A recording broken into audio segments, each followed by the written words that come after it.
एक रात मैं अपने होने वाले पति से फोन पर बातें कर रही थी कि अचानक नेटवर्क चला गया। तो मैं आधी रात को छत पर गई थी, लेकिन उस रात को वह छत पर था। उसके चेहरे पर मास्क लगा हुआ था। उसने मुझे दबोच लिया और मेरे मुंह में कपड़ा डाल दिया और मेरे साथ जबरदस्ती की और मेरी जिंदगी बर्बाद कर दी। लेकिन शादी वाले दिन पता चला कि मैं गर्भवती हूँ। तो लड़के वालों ने शादी तोड़ दी। माँ उनके पैरों में गिर गई। तो दूल्हे का बाप बोला, इसकी शादी मुझसे कर दो। माँ मान गई और मेरे ससुर से मेरी शादी हो गई। वह सुहागरात के लिए कमरे में आया। जैसे ही उसने अपने कपड़े उतारे, मेरे होश उड़ गए, क्योंकि उसका आज मेरी शादी हुई थी और मेरी सुहागरात थी। मैं अपने कमरे में बैठी थी, पर मेरी आंखों में आंसू थे और मेरी हालत बहुत बुरी थी। मेरी आंखों पर लगाया गया काजल फैल चुका था और मेरी लिपस्टिक भी अपनी जगह पर नहीं थी। मेरा पति अभी तक कमरे में नहीं आया था। मेरी हालत बहुत अजीब सी थी, क्योंकि मैं बुरी तरह से रो रही थी। मेरी शादी बड़े ही अजीबोगरीब हालात में हुई थी। फिर भी मैं दिल को तसल्ली देने लगी कि अब शादी तो हो गई है, जिंदगी तो गुजारनी है, मरना तो नहीं है। जिंदगी जैसी भी हो, इंसान को जीने का शौक रहता ही है, चाहे वह इस दुनिया का सबसे बदकिस्मत इंसान क्यों ना हो। लेकिन फिर भी कोई मरना नहीं चाहता। मैं भी मरना नहीं चाहती थी। थोड़ी देर बाद मेरा दूल्हा कमरे में दाखिल हुआ। जब मैंने उसे देखा तो मेरी आंखों से आंसू निकलने लगे, क्योंकि मुझे पता था कि मेरी जिंदगी बहुत बुरी होने वाली है। पर जैसे ही उसने मेरी तरफ देखा और अपनी आस्तीन ऊपर की, तो मेरे मुंह से चीख निकल गई, क्योंकि उसके हाथ में मैं सपनों, ख्यालों और उमंगों से भरी हुई एक जवान लड़की थी। मेरा नाम रिया है। मेरी उम्र 22 साल थी। कुछ ही दिन में मेरी शादी होने वाली थी। मेरे सारे घर वाले मुझे किसी राजकुमारी की तरह ट्रीट कर रहे थे। मैं बहुत ज्यादा खुश थी। मेरी शादी मेरी पसंद से नहीं हो रही थी, लेकिन मुझे लड़का पसंद आ गया था। कहा जाता है कि अगर पसंद की शादी नहीं हो तो इसमें यही होता है कि आपको लड़के की तस्वीर दिखा दी जाती है या फिर उससे मिलवा दिया जाता है। अगर आपको लड़का पसंद आ जाए तो आप उससे शादी कर लें। तो इसी को अरेंज मैरिज कहते हैं।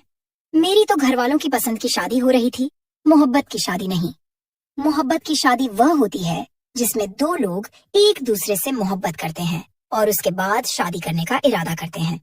लेकिन मैं अपने घर वालों की पसंद की शादी पर भी खुश थी, क्योंकि लड़का मुझे पसंद था।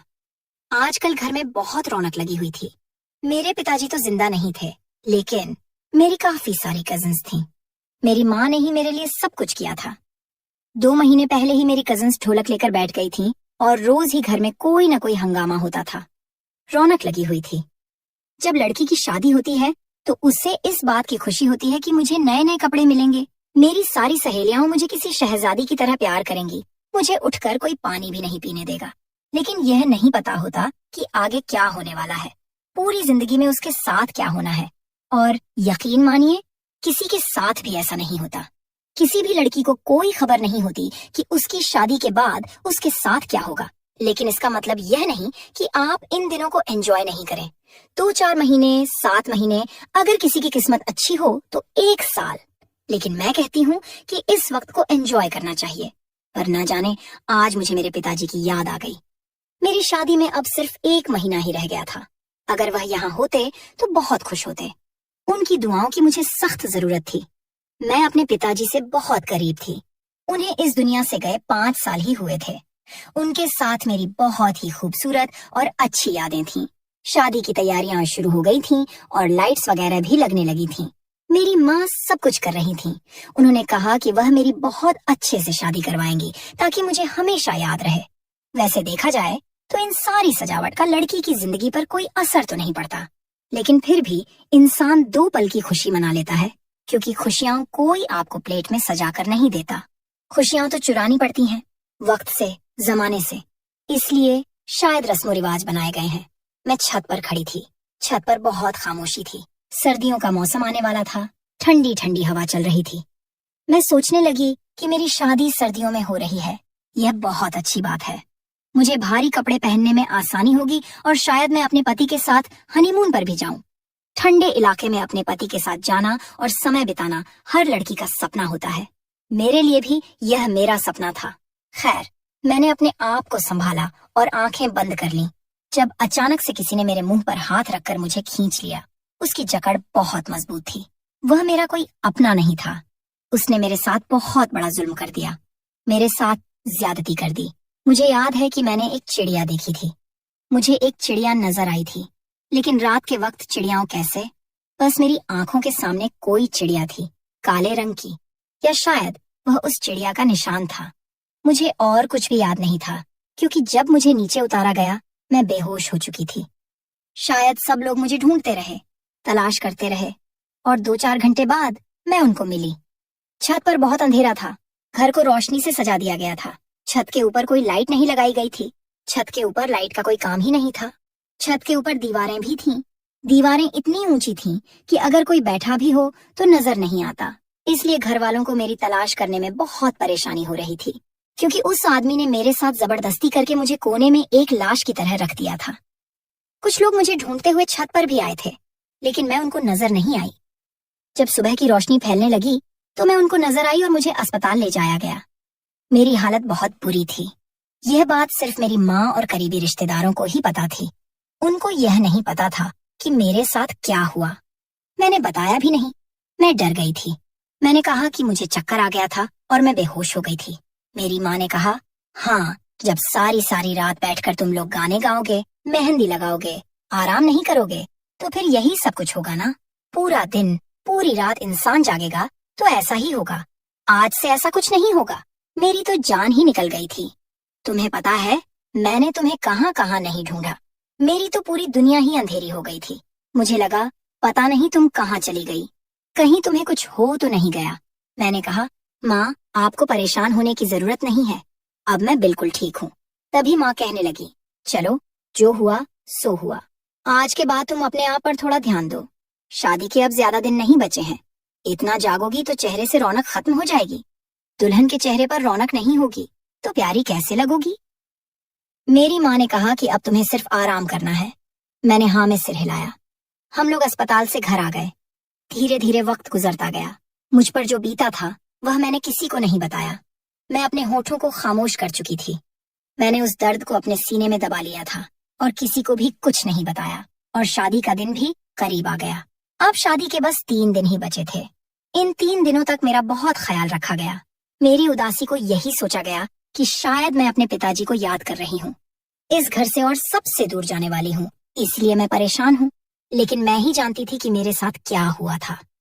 पर मैंने अपनी जबान बंद कर ली थी, क्योंकि मुझे पता था कि इसका नतीजा क्या निकलने वाला था। मुझे नहीं पता कि वह कौन था जिसने मेरे साथ यह सब कुछ किया, लेकिन अभी भी मैं अपनी जिंदगी को बर्बाद होने से बचा सकती थी। खामोश रहकर यह सब कुछ कर सकती थी।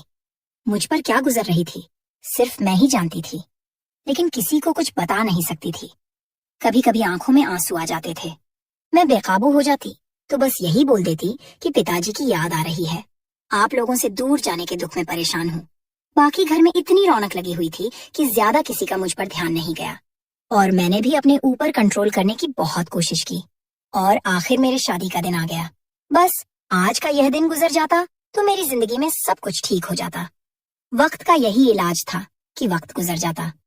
आप लोग यह सोच रहे होंगे कि शादी भी नहीं करनी चाहिए थी, किसी और की जिंदगी बर्बाद नहीं करनी चाहिए थी, लेकिन यह फैसला करना मेरे बस में नहीं था। यह फिल्मों में हो सकता है, लेकिन असल जिंदगी में बड़ा मुश्किल है। एक लड़की की शादी टूट जाना इससे भी ज्यादा बुरा होता है। हमारे समाज में एक लड़की की शादी टूट जाने से फिर कोई उसे कभी भी इज्जत की नजर से नहीं देखता। मैं अपने लिए इतना बड़ा सजा कैसे चुन सकती थी? मुझे तो पहले ही बहुत बड़ी सजा मिल चुकी थी।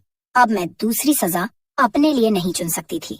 मेरी एक ननद थी, ससुर थे और मेरी सास थी, और मेरा पति एकलौता बेटा था। वह लोग बारात लेकर आ चुके थे। बारात आ गई थी। अभी मुझे बाहर तो बिठाया नहीं गया था, लेकिन मेरी ननद मेरे कमरे में आ गई। उसने मुझे देख लिया और कहा, आप तो बड़ी खूबसूरत लग रही हैं भाभी। वैसे मैं बहुत खूबसूरत थी और आज मैं दुल्हन के जोड़े में बेहद खूबसूरत लग रही थी। मेरी ननद मेरे पास आई और बैठ गई। अभी कुछ ही देर हुई थी कि अचानक से मुझे उल्टी आने लगी। अगर वह मेरे और करीब रहती तो शायद मैं उसके ऊपर ही उल्टी कर देती। मैंने मुंह पीछे कर लिया।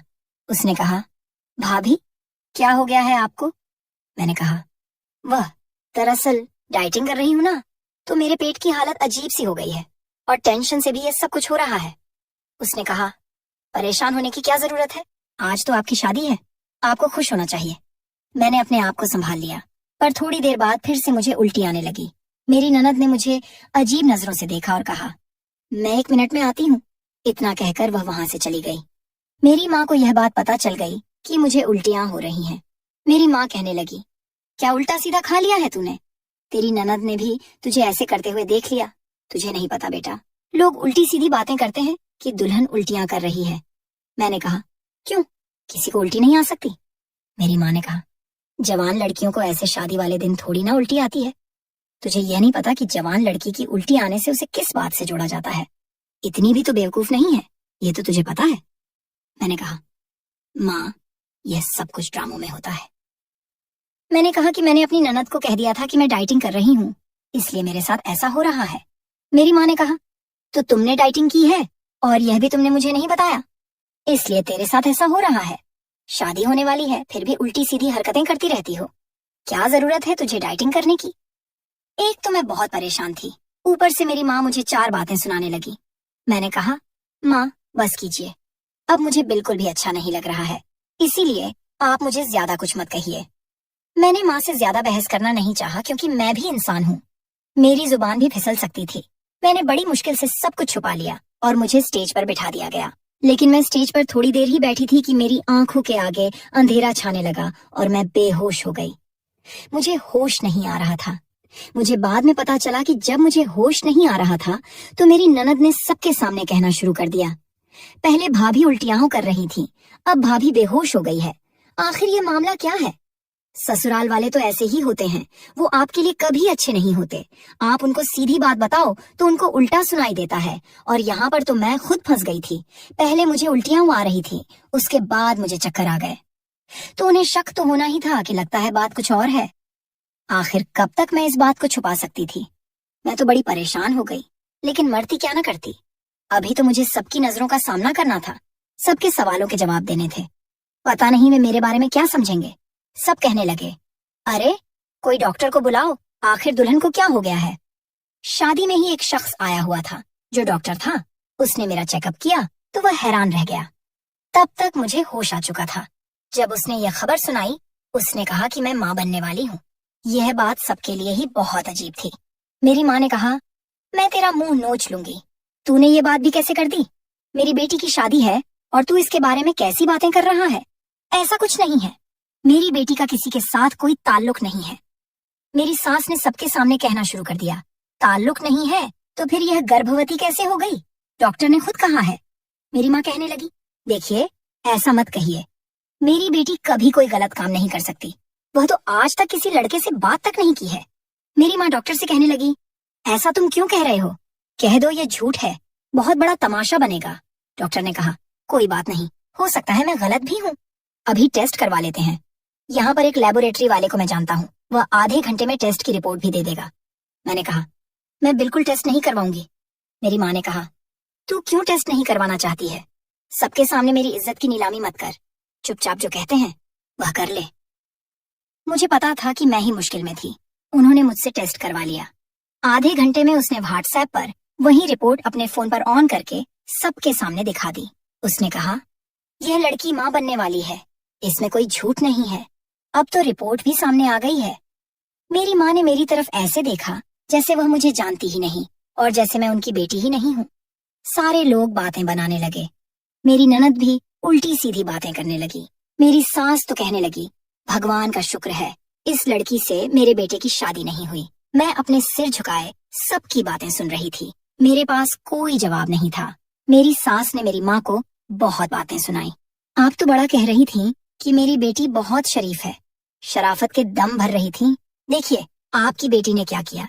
यह तो हमारी किस्मत है कि हमें सही वक्त पर पता चल गया, नहीं तो हमारे बेटे की तो जिंदगी बर्बाद हो जाती। हमारे बेटे ने कोई पाप नहीं किया है कि उसकी शादी ऐसी लड़की से होती। मेरा होने वाला पति भी मुझे अजीब नजरों से देख रहा था। उसकी आंखों में मेरे लिए नफरत थी। मेरी सास ने कह दिया, मैं तो अपने बेटे की शादी इस लड़की से कभी नहीं करवाऊंगी। मेरी माँ उनके कदमों में बैठ गईं और रोने लगी, उनके सामने हाथ जोड़ने लगी।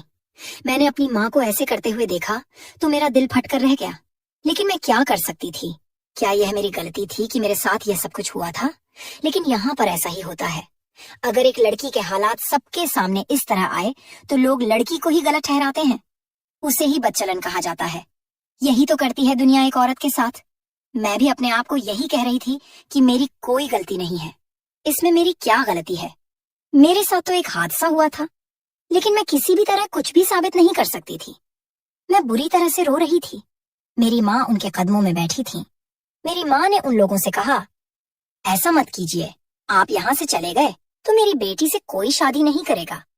उन्होंने कहा, आपकी बेटी मेरे बेटे से क्या किसी भी लड़के से शादी करने के लायक नहीं है?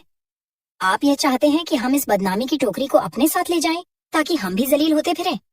आजकल तो लड़कियों का पैर बड़ी जल्दी फिसल जाता है, लेकिन हमें नहीं पता था कि आपकी बेटी भी ऐसी होगी। क्या क्या नहीं हो रहा है आजकल, पर इसका मतलब यह नहीं कि आंखों देखकर मक्खी निगल ली जाए। वह लोग जाने लगे तो मेरी माँ ने उनके पैरों को पकड़ लिया। मेरी सास कहने लगी, हम यहाँ पर शादी नहीं करने वाले, बस बात खत्म।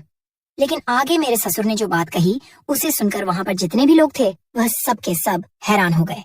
मेरे भी कदमों तले से जमीन खिसक गई। मेरे ससुर, जिनका नाम अशोक था और उम्र 45 साल थी, ने कहा, मैं इस लड़की से शादी करूंगा, मैं इससे शादी करने के लिए तैयार हूँ। यह सुनकर तो मेरी सास के भी होश उड़ चुके थे। वह कहने लगी, यह तुम क्या कह रहे हो, तुम इससे शादी करोगे? मेरे ससुर ने कहा, मैं इस लड़की की जिंदगी बचाने के लिए इससे शादी करूंगा, वरना इसकी जिंदगी तो बर्बाद हो जाएगी। मेरी सास ने कहा, मेरे होते हुए इसके साथ शादी कैसे करोगे? तो मेरे ससुर कहने लगे, वह सब मुझे तुम्हें समझाने की जरूरत नहीं है, मैं चाहूं तो शादी कर सकता हूं। तभी मेरी सास कहने लगी, ऐसे कैसे कर लोगे शादी?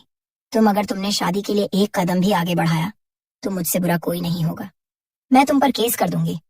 तभी मेरे ससुर कहने लगे, तुम्हें जो करना है कर दो, केस करना चाहती हो कर दो, कोर्ट में मुझे लेकर जाना चाहती हो लेकर चली जाओ, लेकिन इतना जान लेना, तुमने अगर मुझ पर केस किया तो मैं तुम्हें छोड़ दूंगा, तुम्हें अपने घर से निकाल दूंगा, तुम घर से बेघर हो जाओगी।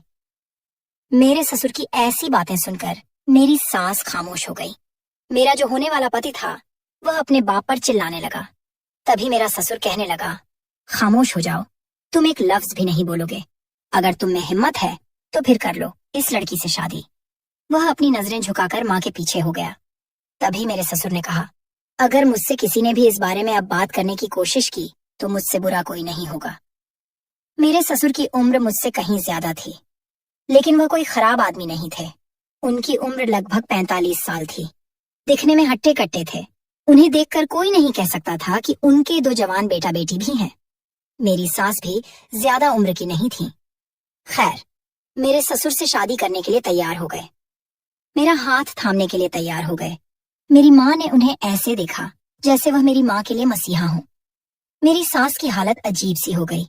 उन्होंने कहा, तुम उस लड़की से शादी नहीं करोगे? तो उन्होंने कहा, मैं मर्द हूँ, मैं जिससे चाहूँ शादी कर सकता हूँ। तुम मुझे रोकने वाली होती कौन हो? मैं इस लड़की की इज्जत और जिंदगी बचाने के लिए इससे शादी जरूर करूंगा। मेरी माँ ने फौरन हाँ कह दिया। उन्होंने कहा, अभी इसी वक्त शादी होगी। मेरी सास और मेरा होने वाला पति और मेरी ननद वहां से वापस चली गईं। उन्होंने नाराजगी का इजहार किया और वह वहां से चले गए। कुछ रिश्तेदार थे जो आपस में एक दूसरे से बातें करने लगे। वह लोग मुझे कहने लगे, कैसी लड़की है जो शादी से पहले ही गर्भवती हो गई है, पता नहीं किससे मुंह काला करके बैठी है, किसका बच्चा पेट में लिए घूम रही है, इसे देखो तो जरा। इसे जरा भी डर नहीं लगा कि शादी करके दूसरे घर में जाएगी तो वहां कैसे रहेगी। दूसरे के बच्चे को लेकर इसने कितने निडर होकर शादी करना चाहा। मेरी माँ ने यह सब सुन लिया तो माँ ने उन लोगों से हाथ जोड़कर कहा, आप अगर मेरी बेटी की इज्जत नहीं कर सकते तो आप यहाँ से जा सकते हो। उन्होंने कहा, कौन सी इज्जत? आपकी बेटी ने तो सब कुछ बर्बाद कर दिया, तुम्हें कुछ कहने की जरूरत नहीं है, हम खुद ही यहाँ से चले जाएंगे। वैसे भी कौन रहना चाहेगा? वैसे भी यहाँ शादी नहीं, यहाँ तो तमाशा हो रहा है। लो भाई, आया था कोई लड़का शादी करने के लिए, अब इससे एक अधेड़ उम्र का आदमी शादी करने के लिए तैयार है। वह औरतें हंसने लगीं। सब लोग चले गए। मुझे वापस कमरे में ले आया गया। मैंने अपनी माँ से कहा, मैं इस बूढ़े से शादी नहीं करूंगी। तो मेरी माँ ने मेरे मुंह पर थप्पड़ दे मारा। मेरी माँ ने कहा, तू इससे शादी नहीं करेगी, अगर तू इससे शादी नहीं करेगी तो तुझसे कोई शादी नहीं करेगा। और मुझ में अब इतनी हिम्मत नहीं है कि मैं तुझे बिन ब्याही माँ बनाकर अपने साथ रखूं और लोग मुझे ताने दें, मेरा जीना मुश्किल करें, तेरा जीना हराम करें। इससे अच्छा है कि तू इस आदमी से शादी कर ले। तूने एक बार भी नहीं सोचा मेरी इज्जत के बारे में। तुमने मेरा एक बार भी ख्याल नहीं किया। बिना बाप के तुझे मैंने कैसे पाला है, यह मैं ही जानती हूँ। मैंने अपने बारे में कभी नहीं सोचा, मैंने सिर्फ तुम्हारे बारे में सोचा। लेकिन तुमने मेरी इज्जत का जरा भी ख्याल नहीं किया। तूने मेरी इज्जत का सौदा कर दिया। मैंने अपनी माँ से कहा, माँ, आप एक बार मेरी बात तो सुन ले, मैं आपको सब कुछ बताती हूँ। मेरी माँ ने कहा, कुछ भी बताने का अब वक्त नहीं है, और आखिरी बात यह है कि तू माँ बनने वाली है। तेरी कोख में किसी का बच्चा है और तू वहां पर दुल्हन बनी बैठी थी। एक दुल्हन जिसकी शादी है और पता चलता है कि वह अपनी शादी वाले दिन ही गर्भवती है, तो फिर ऐसी लड़की का साथ यह समाज क्या करेगा, तुझे पता है? अरे, तुझे तो खुश होना चाहिए कि एक नेक आदमी ने तेरे साथ शादी करने की हामी भर ली। अब तेरी इससे शादी हो जाएगी, तुझे इसका नाम मिल जाएगा, तो इसके घर में चली जाएगी, तेरा खुद का घर परिवार हो जाएगा। अब इससे ज्यादा तुझे और क्या चाहिए? मैंने कहा, आपने उसकी पत्नी को नहीं देखा, वह मेरे साथ क्या करेगी? वह मुझे कभी चैन से रहने नहीं देगी। मेरी माँ ने कहा, ये तेरी परेशानी है, मेरी नहीं। वहां जाकर तुझे ये सब कुछ संभालना होगा। अभी यहाँ जो हो रहा है ये मेरी परेशानी है और मुझे इस परेशानी से निकलना है। इस परेशानी के साथ मैं चैन से नहीं जी पाऊंगी। मैंने कहा, माँ, मैं आपके लिए परेशानी बन गई हूँ, मैं आपकी बेटी हूँ। मेरी माँ ने कहा, बेटियां ही तो बड़ी परेशानियां बनती हैं। तभी तो जब बेटियां पैदा होती हैं तो लोग परेशान हो जाते हैं। अब मैं खामोश हो गई क्योंकि मेरी माँ ने ही मेरा फैसला कर दिया था। अब मैं कुछ बोलना नहीं चाहती थी। मैं बैठी रही, जिंदा लाश की तरह, जिसमें कोई जान नहीं थी। मेरी शादी मेरे ससुर अशोक, जिनकी उम्र 45 साल थी, के साथ हो गई। अब वह मेरा पति था। आधे से ज्यादा रिश्तेदार जा चुके थे। जो खड़े थे वह सिर्फ तमाशा देखने के लिए ही खड़े थे। कुछ ऐसे थे जो मेरी माँ को तसल्ली भी दे रहे थे, लेकिन साथ यह भी कह रहे थे कि आपने अपनी बेटी की अच्छी परवरिश नहीं की है। आपका पति भी तो इस दुनिया में नहीं था ना, और आप कमाई में लग गईं। आपने बेटी को छोड़ दिया। काश कि आपने थोड़ा सा ख्याल किया होता तो आज यह हम सबके लिए इतनी बड़ी बदनामी का कारण न बनती। मेरी माँ सबकी बातें सुन रही थी। पता नहीं किस तरह यह सब कुछ बर्दाश्त कर रही थी, किस तरह से वह सब कुछ सुन रही थी और कहाँ से इतनी हिम्मत लेकर आ रही थी, वही जानती थी। खैर, मेरी शादी हो गई। मेरे पति ने कहा, मैं तुम्हें फिलहाल अपने घर तो नहीं लेकर जा सकता हूँ, क्योंकि इस वक्त मेरी पत्नी वहां पर बहुत गुस्से में होगी और कोई ना कोई बात जरूर करेगी। लेकिन मेरी एक रिश्तेदार है, हम उनके घर जाएंगे, 1 हफ्ते वहीं पर रहेंगे और इसके बाद जब मामले ठंडे हो जाएंगे तो अपने घर ले जाऊंगा। मेरी माँ ने मेरे पति से कहा, देखिए, आपने बहुत बड़ा एहसान किया है हम पर। मेरी बेटी से गलती हुई है, वह जवान है और उससे गलती हो सकती थी। आजकल तो आपको पता ही है कि किसी भी लड़की को बेवकूफ बनाना कौन सा मुश्किल काम है। अब मेरी बेटी रिया आपकी पत्नी है, आपके साथ है, आपने उसे कबूल किया है तो आप उसका ख्याल तो रखेंगे ना? उसने कहा, हाँ, क्यों ख्याल नहीं रखूंगा। मैंने सोच समझ कर ही शादी की है, पर आप परेशान मत होइए, मैं आपकी बेटी का बहुत ख्याल रखूंगा। मैं ये सोचकर हैरान थी कि इस आदमी ने कैसे मुझसे शादी कर ली, कैसे उसने यह सब कुछ कबूल कर लिया। आखिर मैं उन सब की नजर में एक बदचलन लड़की थी और मेरे पेट में किसी और का बच्चा भी था। पता नहीं इस आदमी के अंदर शायद बहुत रहमदिल था। एक वह आदमी था जिसने मेरे साथ यह जुल्म किया, और एक यह आदमी है जो मेरी मदद कर रहा था। मेरे दिल में उसके लिए मोहब्बत तो नहीं जागी थी, लेकिन इज्जत जरूर पैदा हो गई थी। उसने मुझे इस दर्द से बचा लिया। मेरी माँ ठीक कह रही थी, क्योंकि जो भी हो, यह सच था कि मैं माँ बनने वाली थी और मेरे पेट में किसी का बच्चा था। उसने मेरे साथ शादी कर ली। खैर, 2-4 घंटे में अपनी माँ के घर ही बैठी थी, लेकिन न मेरी माँ मुझसे कोई बात कर रही थी और न ही कोई और। मैंने अपनी माँ से कहा, अगर मेरी परवाह नहीं है आपको तो फिर यह क्यों कह रही थी कि मेरी बेटी का ख्याल रखना? मेरी माँ ने कहा, चाहे कुछ भी हो, रहेगी तो तू मेरी बेटी ही, लेकिन जो तुमने किया है उसके लिए मैं तो तुझे कभी माफ नहीं करूंगी। अपने घर चली जा और वापस मेरे घर आने की कोई जरूरत नहीं है। बार बार चक्कर लगाने की कोई जरूरत नहीं है। मैंने कहा, माँ, मैं आपको सब कुछ बताना चाहती हूँ। मेरी माँ ने कहा, क्यों, मुझे किस्सा सुनाकर मेरा दिल जलाना चाहती हो? क्या बताओगी मुझे कि कैसे उस लड़के से मिली थी? तुम लोग छिप छिप कर एक दूसरे से मिलते थे, अगर तुम किसी और लड़के को पसंद करती थी तो फिर तुमने शादी के लिए हाँ क्यों की? तुमने पहले मुझे क्यों नहीं बताया कि तुम किसी और लड़के को पसंद करती हो? मैं तुम्हारी शादी उसी से हंसी खुशी करवा देती।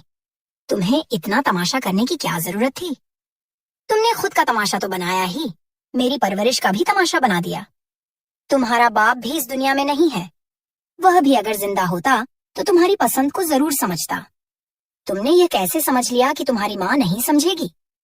तुम्हें मुझे बता देना चाहिए था, कम से कम मुझे बता देना चाहिए था। मैंने कहा, माँ, आप मेरी बात नहीं सुन रही हैं। आप मेरी बात सुनेंगी? आपको लगता है मैं ऐसा कर सकती हूँ? मैं आपकी बेटी हूँ, आपने मेरी परवरिश की है। क्या आपको अपनी परवरिश पर भरोसा नहीं है? आपको मुझ पर यकीन नहीं है? मैं मानती हूँ, लेकिन कम से कम आप अपनी परवरिश पर तो यकीन करें। तभी माँ कहने लगी, मैं अपनी परवरिश पर कैसे यकीन करूँ? आजकल तो बच्चे माँ बाप के हाथों से निकल गए हैं। और हाँ, मुझे तुम पर बड़ा मान था, लेकिन तुमने मेरा मान खराब कर दिया। मुझे अब उस बारे में कोई बात नहीं करनी। मैं माँ के पैरों में बैठ गई और उनको बताना चाहती थी कि मेरे साथ क्या हुआ है। मैं अपनी माँ को अपने बारे में बताने ही वाली थी कि मेरे पति मुझे लेने के लिए आ गया और मेरी माँ ने मुझे उसके साथ विदा कर दिया। हम विदा होकर अपने पति के दोस्त के घर आ गए। मैं एक जगह बैठ गई। इस घर में कोई भी नहीं था, बस मेरा पति था। मैं इधर उधर देख रही थी तो मेरा पति एक कमरे में गया। मैंने उसे झांक कर देखा तो वह बेड बना रहा था, कमरे को सेट कर रहा था। मैं देखकर वापस अपनी जगह पर बैठ गई। थोड़ी देर बाद मेरा पति मेरे पास आया। उन्होंने कहा, जाओ कमरे में, थोड़ी देर में आता हूँ। मैं जाकर बिस्तर पर बैठ गई। लगभग 10 मिनट बाद मेरा पति मेरे कमरे में आया। उसने मेरा घूंघट उठाया। मेरी मुंह दिखाई में उसने 15,000 रुपए मेरे हाथों में रख दिए। मैं उन रुपयों को अपने हाथों में रखकर चुपचाप खामोशी के साथ बैठी थी। मैं बहुत ज्यादा परेशान हो रही थी। मेरे चेहरे का सारा मेकअप बिखर चुका था। मेरी आंखों पर काजल बिखरा हुआ था और रोने की वजह से मेरा सारा मेकअप खराब हो चुका था। मेरे बाल भी खराब हो गए।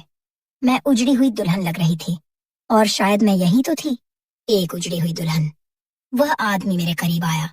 उसने कहा, मुझे मेरे फैसले पर पछताने मत देना। अच्छी पत्नी बनकर रहना। जो कोई भी तुम्हें नुकसान पहुंचाने के लिए हाथ आगे करेगा, मैं उस हाथ को तोड़ दूंगा। लेकिन तुम भी बदले में मेरी हर बात मानना। मैंने कहा, आपने ये फैसला क्यों किया? उसने कहा, मैं तुम्हारी जिंदगी बर्बाद होते नहीं देख सकता था। मैंने कहा, लेकिन मैं तो आपके बेटे की होने वाली पत्नी थी। फिर आपने मुझे अपनी पत्नी बनाने के बारे में कैसे सोचा? उसने कहा, अब तुम ऐसी बातें मत करो, भूल जाओ। अच्छा हुआ कि तुम मेरे बेटे की बीवी नहीं बनी। वह बहुत अश्लील आदमी है, बहुत बदतमीज है। उसकी परवरिश उसकी माँ ने की है। वह तो मुझे भी इज्जत नहीं देता। कहता है कि मुश्किल वक्त में बाप ने हमारा साथ नहीं दिया, इसलिए उसके बारे में मेरे सामने कोई बात भी मत करना। और मैं कोशिश करूंगा कि तुम्हें अलग घर में ही रखूं, कहीं यह न हो कि वह आते जाते तुम पर नजर रखे। मैं खामोश हो गई। इतना कहकर मेरे पति बेड से उठ गए और उन्होंने अपने जिस्म से शर्ट को उतारना शुरू किया। जैसे ही उन्होंने अपनी शर्ट उतारी, मेरे कदमों तले से जमीन खिसक गई, क्योंकि वह रात जब मेरे साथ जबरदस्ती हुई थी तो मैंने एक चिड़िया देखी थी। मेरी आंखों के सामने एक चिड़िया आई थी। चिड़िया का परछाई था, मुझे वही चिड़िया नजर आई और मैं सब कुछ समझ गई, क्योंकि मेरे साथ जुल्म करने वाला और कोई नहीं बल्कि मेरा होने वाला ससुर था, और उसके हाथों पर चिड़िया का टैटू बना हुआ था। मैं उनसे दूर दूर हटने लगी। उन्होंने कहा, क्या हो गया, कहाँ जा रहे हो? मैंने कहा, वह तुम थे। उसने कहा, क्या मतलब? मैंने कहा, वह तुम ही थे। उसने कहा, कैसी अजीब बातें कर रही हो, पागल तो नहीं हो गई? मैंने कहा, हाँ तुम ही थे। मेरी नजर उस चिड़िया के निशान पर थी और मेरे दिमाग में सब कुछ साफ हो गया था। मैंने कहा, उस रात छत पर जो भी मेरे साथ हुआ वह करने वाला तुम ही हो। मैं वहां से जाने लगी कि तभी उसने मेरा हाथ पकड़ लिया। उसने कहा, अब इस बात से कोई फर्क नहीं पड़ता। तेरे पेट में मेरा बच्चा है और मैं ही तेरा पति हूँ। अब अपनी माँ की और अपनी इज्जत बचाओ और चुपचाप अपनी जिंदगी मेरे साथ गुजार दो। बस अब मुझे पता था कि मुझे क्या करना है। मैंने एक गुलदस्ता उठाया और उस शख्स के सिर पर दे मारा और मैं वहां से भाग गई। सीधे अपनी माँ के पास आई और उसे सब कुछ बता दिया। मेरी माँ हैरान रह गई। मैंने कहा, माँ, मैं झूठ नहीं बोल रही, मुझे आपकी कसम, आपने मुझे बात करने का मौका ही नहीं दिया। और मैं भी सोच रही थी कि न जाने कौन था जिसने मेरे साथ ये सब कुछ किया, लेकिन मुझे मेरा मुजरिम मिल गया है। वह आदमी अशोक है। उसने ही मेरे साथ यह सब कुछ किया। उसने मुझ पर गंदी नजर रखी थी। उसने जब से मुझे देखा उसकी नीयत खराब हो गई। उसने मेरे साथ यह सब इसलिए किया क्योंकि वह चाहता था कि मैं उसके बेटे से शादी न करूं, बल्कि उससे शादी करूं। अगर वह यह सब न करता तो मेरी शादी उसके बेटे के साथ होती। इसलिए उसने मेरे साथ यह सब किया ताकि मेरा तमाशा बन जाए और वह सबके सामने मेरा हाथ थामकर महान बन जाए। मेरी माँ ने मुझे गले से लगा लिया और कहा, मुझे माफ कर दे मेरी बच्ची। मैंने जल्दी जल्दी में तेरे साथ क्या कर दिया, तेरी जिंदगी बर्बाद कर दी। हम कल ही पुलिस स्टेशन जाएंगे और इस आदमी पर केस करेंगे। यह सब कुछ बहुत मुश्किल होगा, लेकिन मैं तुझे उस आदमी के हाथों नहीं पड़ने दूंगी। हमने उस आदमी पर केस कर दिया। ये सब कुछ बहुत मुश्किल था। शायद मुझे बहुत सारे सवालों के जवाब देने पड़ते, पर अभी केस चल रहा है। इस सब में मेरे बच्चे का कोई कसूर नहीं। मैं बच्चे को पैदा करूंगी, इस दुनिया में लाऊंगी, अच्छा इंसान बनाऊंगी। पता नहीं मेरे साथ इतना सब कुछ क्यों हुआ, लेकिन बस तसल्ली है तो इस बात की कि मेरी माँ मेरे साथ खड़ी है। लोगों को पता है कि बुरा मेरे साथ हुआ है, लोग फिर भी बातें करते हैं, लेकिन अब मुझे किसी की परवाह नहीं। बस मुझे बहुत ज्यादा हिम्मत से काम लेने की जरूरत है और उम्मीद है कि सब कुछ ठीक हो जाएगा। मैंने अब सोच लिया है कि मुझे अपनी जिंदगी को आगे बढ़ाना होगा। मेरी माँ का साथ और उनकी हिम्मत मेरे लिए बहुत जरूरी थी। पुलिस स्टेशन जाने के बाद जब हमने केस दर्ज करवाया तो पुलिस ने मेरी बात ध्यान से सुनी। मैं हर एक डिटेल को याद करने की कोशिश कर रही थी, जो भी मैंने उस रात देखा और महसूस किया, सब कुछ। पुलिस ने मुझे सपोर्ट दिया और कहा, आपको डरने की जरूरत नहीं, हम आपकी मदद करेंगे। इस बात ने मुझे थोड़ा आत्मविश्वास दिया। मेरे केस की सुनवाई का दिन आया और मैं कोर्ट में गई। जब मैंने अपना बयान दिया तो मेरी आवाज थोड़ी कांप रही थी, लेकिन माँ ने जितनी हिम्मत दी उतनी रखी। मैंने बताया कि वह सिर्फ मेरा पति नहीं बल्कि मेरे लिए एक खौफ है। कोर्ट में सब लोग सुन रहे थे। उनकी आंखें मुझ पर ठहरी हुई थीं। वह आदमी वहां खड़ा था, उसकी आंखें गुस्से से भरी हुई थीं, लेकिन इस बार मुझे उससे डर नहीं लग रहा था। मेरे बयान के बाद मेरी माँ खुद को संभालते हुए बोली, ये लड़की मेरी बेटी है, इसने जो भी झेला है उसकी कहानी सुननी चाहिए। मेरे दिल में खुशी थी कि मेरी माँ मेरे लिए खड़ी थी। कोर्ट की सुनवाई के बाद मुझे समझ आ गया कि मुझे सिर्फ अपनी जिंदगी के लिए नहीं, बल्कि उन सभी लड़कियों के लिए भी लड़ना है जो ऐसे ही मुश्किल वक्त से गुजर रही हैं। मुझे खुद पर विश्वास था और मैं चाहती थी कि मेरी कहानी दूसरों तक पहुंचे, ताकि वे भी समझ सकें कि उन्हें कभी अपने हक के लिए लड़ना नहीं छोड़ना चाहिए। जब कोर्ट का फैसला आया तो मेरी माँ और मैं खुश थीं। अशोक को सजा मिल गई थी, लेकिन मैं जानती थी कि इस सब के बाद भी मेरे लिए बहुत कुछ नया शुरू करना होगा। मैंने अपने बच्चे को पैदा करने का फैसला किया और इस बार मुझे अपने लिए सोचना था। मेरी माँ ने मेरी तरफ देखते हुए कहा, तुम्हें अब नई शुरुआत करनी चाहिए, तुम्हें अपने सपनों के पीछे भागना चाहिए। मैं खुद से कह रही थी कि मुझे न सिर्फ अपने बच्चे के लिए बल्कि अपने लिए भी जीना है। दिन बीतते गए और मैंने अपने बच्चे की देखभाल करते हुए सोचा कि मुझे एक नई जिंदगी शुरू करनी है। मेरा बच्चा मेरी जिंदगी का नया रोशन पहलू था। जब मैंने उसे गोद में उठाया तो मुझे महसूस हुआ कि मेरी सारी तकलीफ खत्म हो गई है। मैं एक अनाथ आश्रम में काम करने लगी। वहां पर जितने भी अनाथ बच्चे थे उन बच्चों की देखभाल करने लगी। वहां पर मेरी मुलाकात एक लड़के, प्रीतम, जिसकी उम्र 28 साल थी, से हुई। उस लड़के को मेरी सारी हकीकत पता थी। एक दिन वह मेरे पास आया और उसने आगे से आकर कहा कि वह मुझसे प्यार करता है और मेरा हाथ थामना चाहता है और मेरे बच्चे के साथ मुझे अपनाना चाहता है। दोस्तों, अब आप ही मुझे बताइए, क्या मुझे प्रीतम से शादी कर लेनी चाहिए या मुझे अपने बच्चे के साथ ही अकेली जिंदगी गुजारनी चाहिए? कमेंट करके जरूर बताएं। दोस्तों, उम्मीद करती हूँ आपको हमारी कहानी पसंद आई होगी। कहानी पसंद आई है तो वीडियो को लाइक और चैनल सवारी नहीं मिली थी। मैंने चिंता से रिक्शा स्टैंड की ओर देखा। कानों में पत्नी की आवाज गूंज रही थी, शाम को कुछ लेते आइएगा, आज गुड़िया ने पहली बार नवरात्रि का व्रत रखा है। अचानक एक बूढ़ी औरत मेरे रिक्शे के पास आकर बोली, बेटा, मुझे घर छोड़ दोगे? वह बेहद गरीब महिला थी। मन में ख्याल आया कि इसे घर छोड़ देता हूँ, क्या पता इसके आशीर्वाद से कोई सवारी मिल जाए। जैसे ही मैंने उसे उसके दरवाजे पर छोड़ा और वापस मुड़ने लगा तो सामने का दृश्य देखकर मेरे होश उड़ गए। क्योंकि नवरात्रि का महीना था, लोगों के घरों में तरह तरह के पकवान बन रहे थे, मंदिरों में सजावट हो रही थी और हर गली में माता के जागरण और गरबे की तैयारियां चल रही थीं। लेकिन दूसरी तरफ हम जैसे गरीब लोग थे, जो इस बात से परेशान थे कि इस पावन समय में सब कुछ महंगा हो गया था, चाहे वह दूध हो, फल हो या प्रसाद का सामान। सुबह से ही दिल बहुत बोझिल था। काम लगभग ठप पड़ा था और ऊपर से मेरी रिक्शा भी टूट चुकी थी, जिसकी मरम्मत जरूरी थी। लोग उसकी हालत देखकर बैठने से कतराते थे। अब सोच रहा था, घर का खर्च चलाऊं या रिक्शे की मरम्मत करवाऊं। दोनों में से एक ही कर सकता था। सुबह पत्नी ने जब चाय के साथ बासी रोटी रखी तो अपने होंठ काटते हुए धीरे से बोली, शाम को कुछ लेते आइएगा, आज गुड़िया का पहला व्रत है। मेरे हाथ वहीं कांप कर रह गए थे। मैंने हैरानी और शिकायती नजरों से उसकी तरफ देखा। वो मेरी हालत जानती थी, फिर भी उसने बेटी को नहीं रोका। अपनी सफाई में वह कहने लगी, गुड़िया के पापा, मैंने बहुत समझाया था उसे, लेकिन वो बच्ची है, जिद करने लगी। कहने लगी कि मोहल्ले की सब लड़कियां हो तो पूजा में नई चूड़ियां और चुनरी पहनेंगी, मैं खाली हाथ रह जाऊंगी। अगर उठती तो सुबह सुबह रोने लगती। मैंने एक गहरी सांस ली। शायद मेरी बच्ची के नसीब से ही माँ दुर्गा कोई रास्ता निकाल दे। दिन भर मैंने बाजार और मोहल्ले में इधर उधर भटक कर देखा कि कोई सवारी मिल जाए या कोई छोटा काम मिल जाए, लेकिन कोई खास बात नहीं बनी। अंत में हार कर फिर अपने टूटे फूटे रिक्शे के पास सड़क किनारे बैठ गया। मेरे आसपास औरों के सुंदर सजाए गए रिक्शे खड़े थे। पहले मेरी हालत ऐसी नहीं थी। मैं एक कपड़े की दुकान पर काम करता था। आमदनी ज्यादा नहीं थी, लेकिन गुजर बसर आराम से हो जाता था।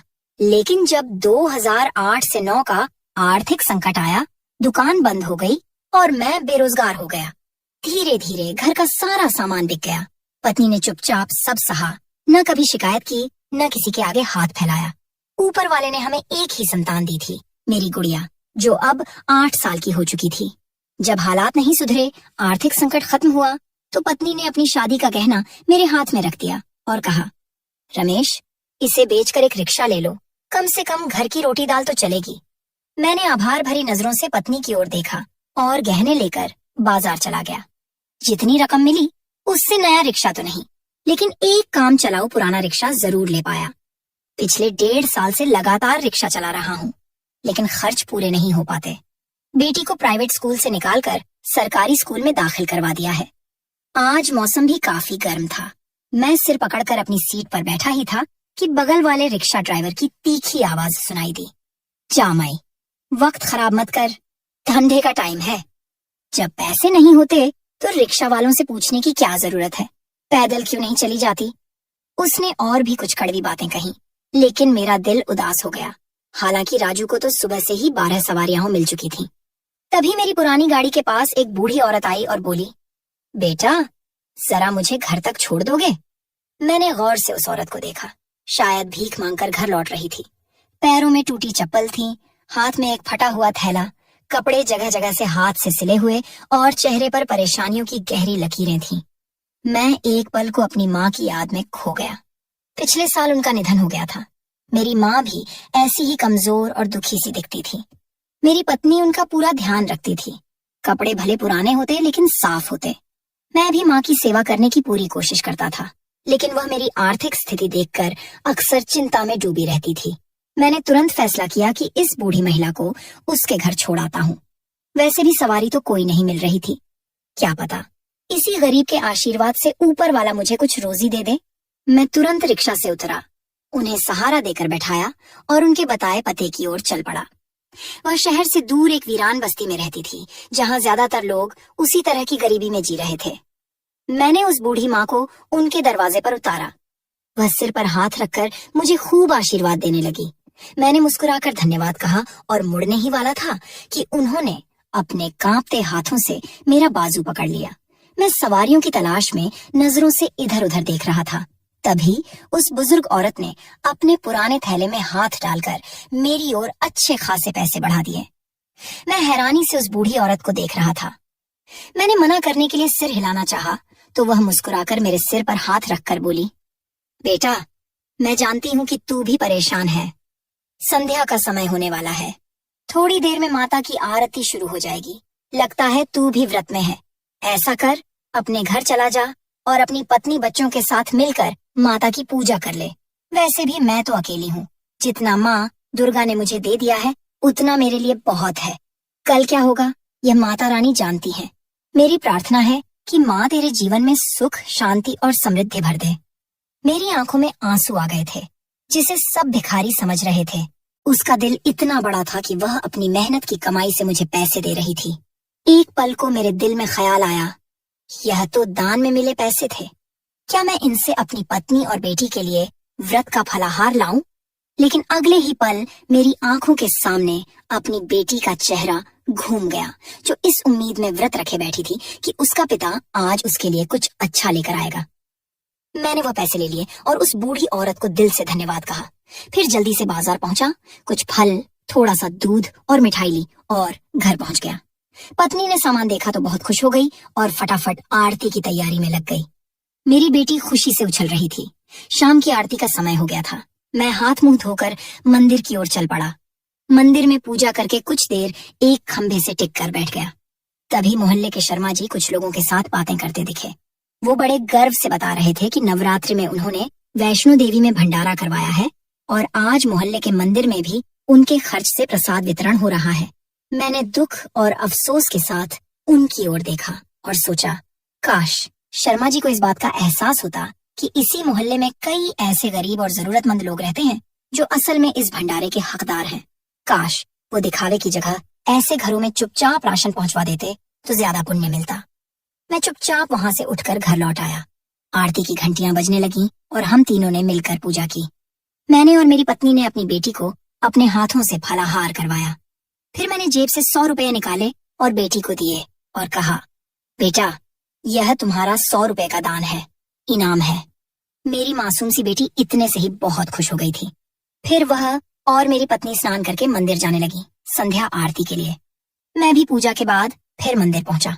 वहां सब लोग शर्मा जी की तारीफें कर रहे थे कि उनके घर से कितना अच्छा प्रसाद आया था। शर्मा जी हाथ जोड़कर सबका धन्यवाद कर रहे थे। तभी मेरी नजर कुछ बच्चों पर पड़ी जो प्लेटों में बचा हुआ प्रसाद फेंक रहे थे। भगवान के प्रसाद का ऐसा अपमान देखकर मेरा दिल बहुत दुखा, मगर कुछ कहना खुद पर मुसीबत बुलाने जैसा होता।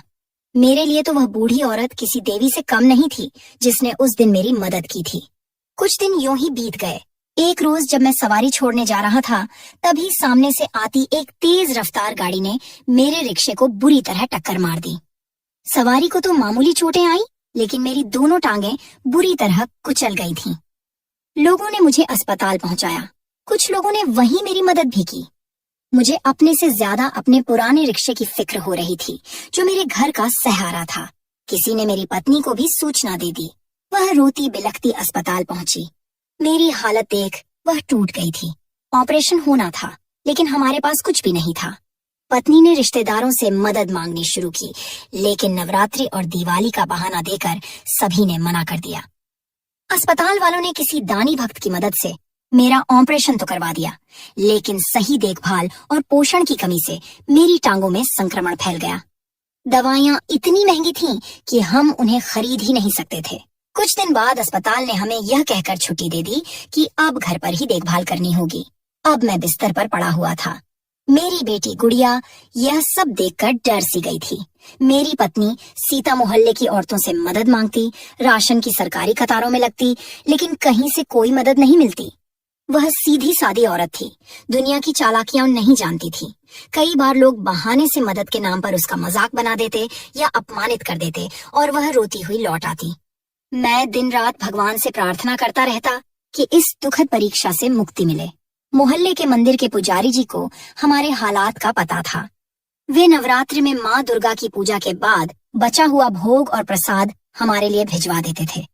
एक दिन मैंने अपनी पत्नी सीता से कहा, सेठ गोविंद जी के घर जाओ और उनकी पत्नी से कहो कि सेठ जी से बात करवा दें। यह सुनकर सीता उदास हो गई, क्योंकि वह पहले ही कई घरों से खाली हाथ लौट चुकी थी। लेकिन मैंने जिद करके उसे भेजा, क्योंकि सुना था कि सेठ गोविंद जी इस बार नवरात्रि में मंदिर में बहुत बड़ा भंडारा कराने वाले हैं। मुझे उम्मीद थी कि अगर वह सिर्फ कुछ हजार का राशन या मेरी दवाइयों की मदद ही कर दें, तो शायद मैं ठीक हो जाऊं। सीता को गए काफी देर हो चुकी थी। गुड़िया मेरे पास ही खेल रही थी।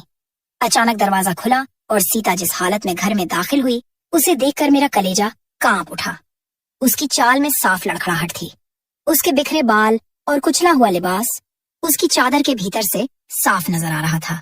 वह कांपती हुई मेरे पास आकर खड़ी हो गई और फिर अपनी मुट्ठी खोलकर उसमें दबे हुए 1000 रुपए मेरे सामने फेंकती हुई रोती हुई जाकर कमरे में बंद हो गई। मैं गुड़िया के सामने उससे कुछ भी नहीं पूछ सकता था। मेरा दिल पूरी तरह से कांप रहा था। मुझे अनहोनी का डर सताने लगा था।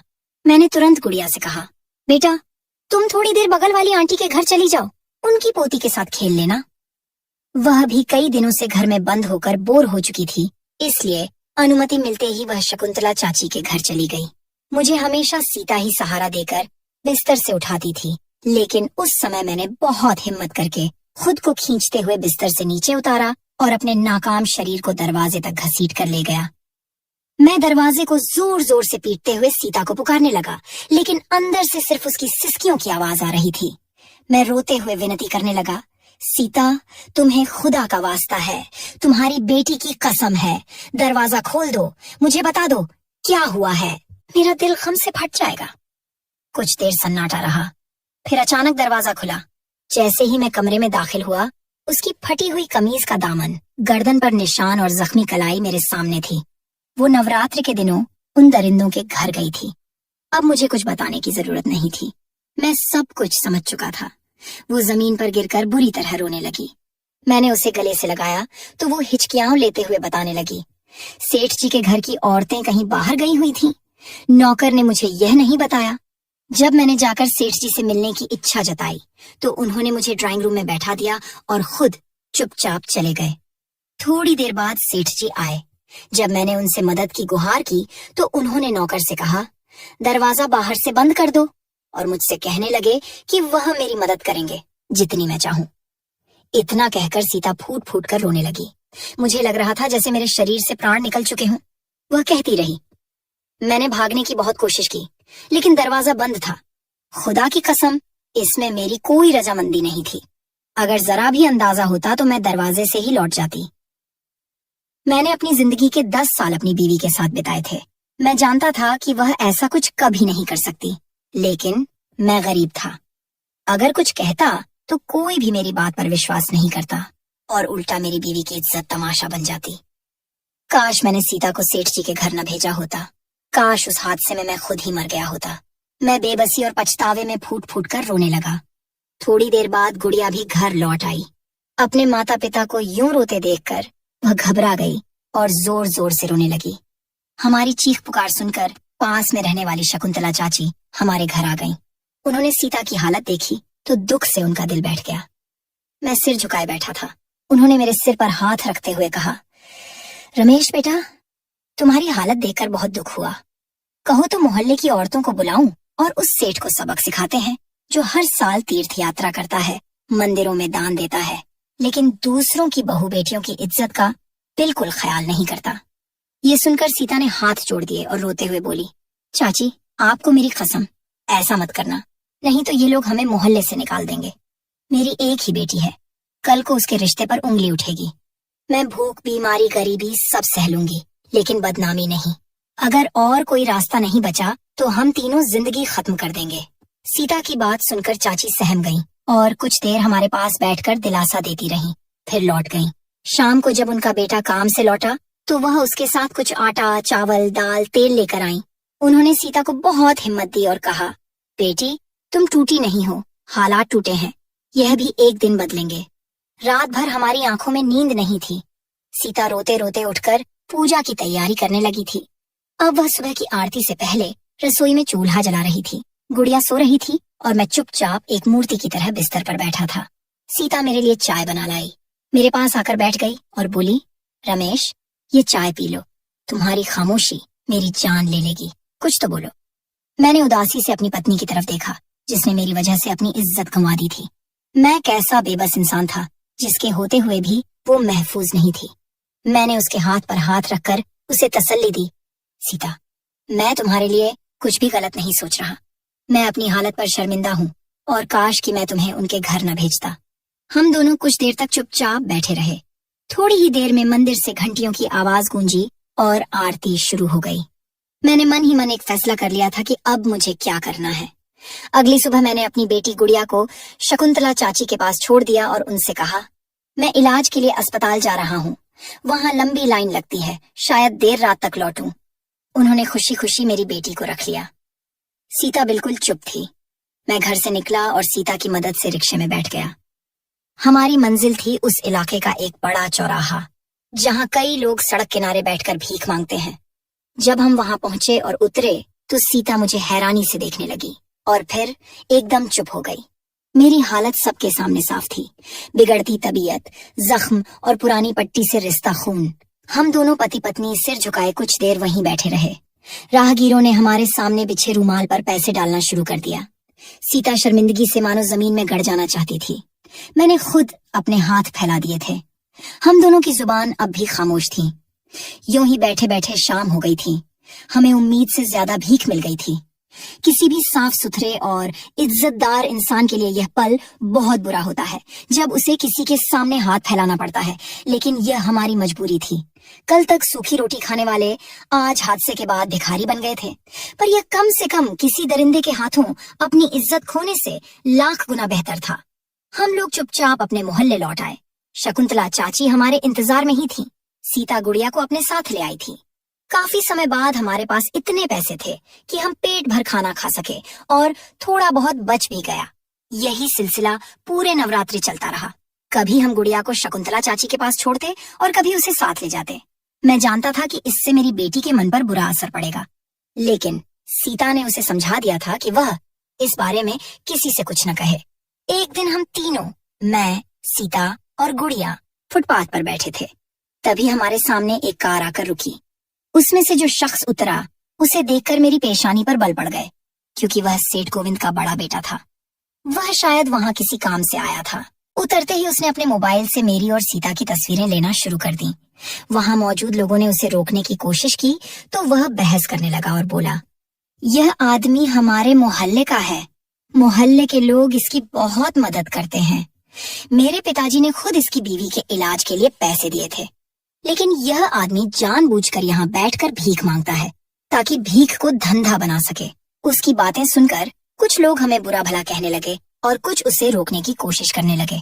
लोगों ने समझा बुझाकर उसे वहां से हटा दिया। अब लोग हमें संदेह की नजरों से देखने लगे। मेरे पास मेरी सारी मेडिकल रिपोर्ट्स थीं।